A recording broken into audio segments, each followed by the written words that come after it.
एक बार और लॉकडाउन। जी हाँ दोस्तों, अगर आप लॉकडाउन का मतलब कोरोना काल से समझते हैं तो उसे भूल जाइए, क्योंकि इस बार का जो लॉकडाउन हमारे देश के प्रधानमंत्री जी ने किया है, आपके मुंह के ऊपर, आपके पेट के ऊपर। मैं आरडी भारती और आप देख रहे हैं बिहारी सुल्तान। सरकार का यह फैसला आया है कि जो आपके किचन में गैस सिलेंडर है और आपने बुक कराया है, तो उस तारीख के ठीक 25 दिन के बाद अगली बुकिंग होगी। कहने का मतलब यह है कि ना हम किराया ये जो है कीमत बढ़ाएंगे और ना हम आपको मना करेंगे। बस एक कानून बना दिया कि आपकी गैस की बुकिंग पहली बुकिंग डेट के 25 दिन के बाद होगी। जाहिर सी बात है कि दूसरा सिलेंडर आपको मिलेगा ही नहीं। और अगर आपको भूख लगती है, बहुत ज्यादा खाना खाते हैं, तो होटल का रास्ता देख लीजिए। लेकिन होटल वाले भी तो जुगाड़ ही करेंगे, क्योंकि ये तो कानून उनके ऊपर भी लागू होता है। कहने का मतलब यह है कि यह देश जो है, हमारी सरकार आम जनता के ऊपर अब यह हमला किया है, आम जनता की पेट पर लात मारी है। मैं आपको बताऊं, खबरें बहुत सारी चल रही है। अब खबरें हैं यूपीएससी के रिजल्ट का, जिसमें आकांक्षा सिंह 301वां नंबर असली है और ब्रह्मेश्वर मुखिया की पोती को जो है यूपीएससी ने कहा कि नहीं, गलत है।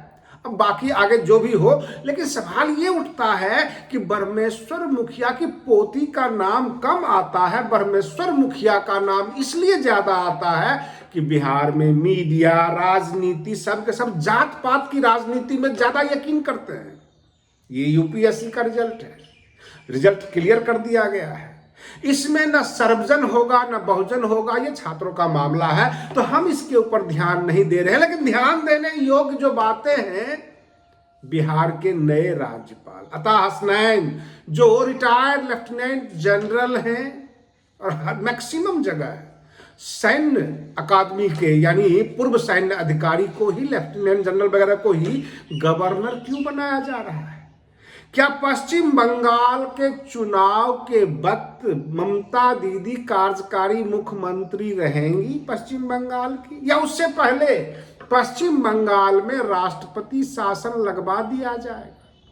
बिहार की सत्ता भाजपा हासिल कर लेगी और पश्चिम बंगाल में राष्ट्रपति शासन लगा दिया जाएगा, तब तो ईवीएम सेट होगा, तब तो पश्चिम बंगाल की सत्ता भाजपा के हाथ में आ सकती है।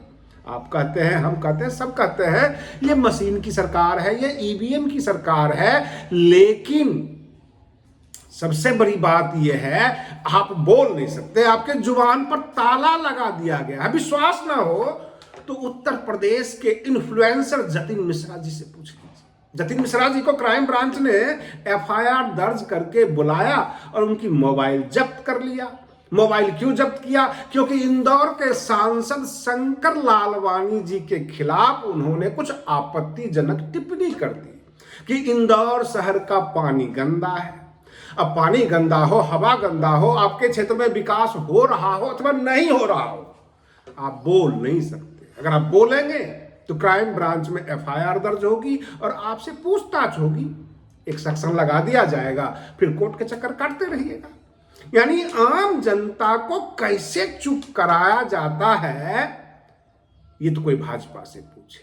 चाहे वो केंद्र सरकार की नीतियां हो, राज्य की नीतियां हो, विकास की बातें हो, छात्रों की बातें हो, महंगाई की बात हो, गैस पेट्रोल की बात हो, आप बोल नहीं सकते। सिसक सकते हैं, क्योंकि सिसकने वाली आपने सरकार बनाई है। ये गलती आम जनता की है, जो सेलेक्टर है, जो इस लोकतंत्र में नेता को सेलेक्ट करती है, सरकार को सेलेक्ट करती है। उस सेलेक्टर के कैरेक्टर पर सवाल उठ रहा है कि आपने कैसी सरकार बनाई जो आप खिलाफ भी नहीं कर सकते। बड़ा शोर हो रहा था 8 मार्च को रामलीला मैदान में, रामलीला मैदान ही सील कर दिया गया। जहां जहां जो जो लोग थे सबको हाउस अरेस्ट ही कर लिया गया। तो हो गई ना, 8 मार्च की रैली भी नहीं हो पाई।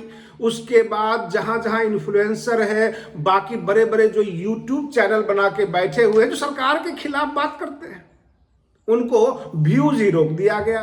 उनका रिकमेंडेशन ही रोक दिया गया, तो फिर क्या करोगे, कहां जाओगे?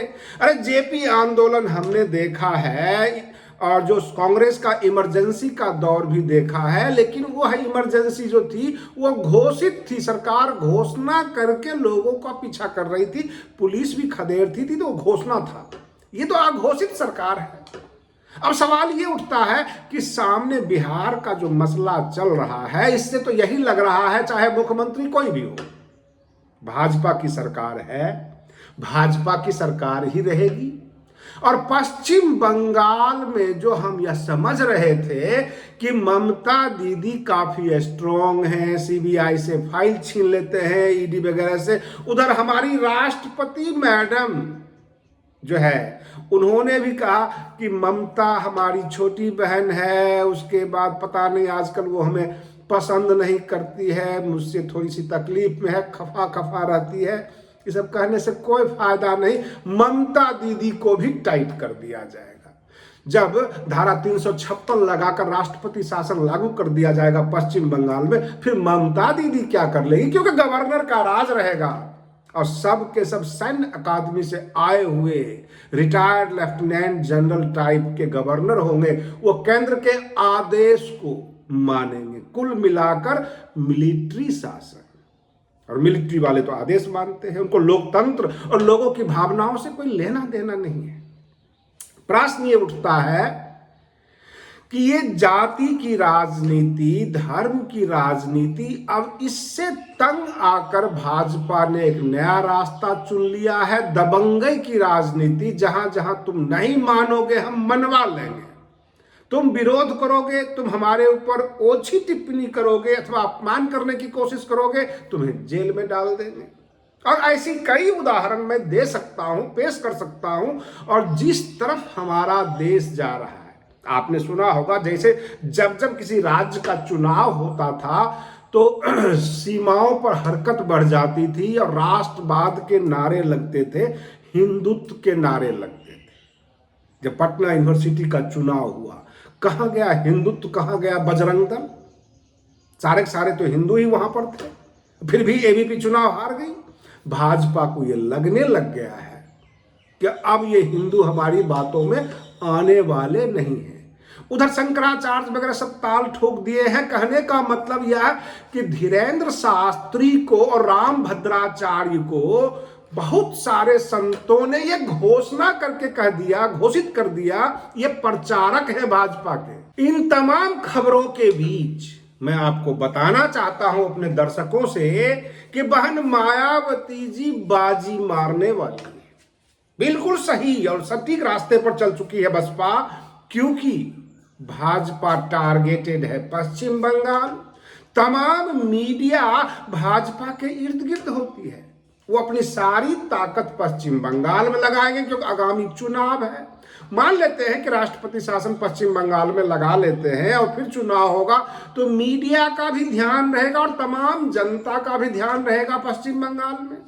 इधर बहन मायावती जी 15 मार्च को फिर से बहुत बड़ी रैली करने वाली है उत्तर प्रदेश में। और रही बात ये कि उत्तर प्रदेश में बहन जी अब उतर चुकी है।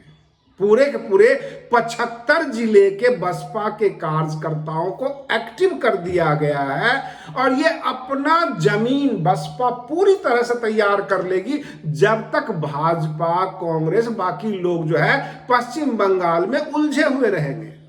सवाल ये उठता है कि समाजवादी पार्टी का क्या होगा, क्योंकि सपा ही बसपा का रास्ता रोकती है और बसपा को ही कहती है कि ये भाजपा की बी टीम है और हमारा रास्ता रोक लिया।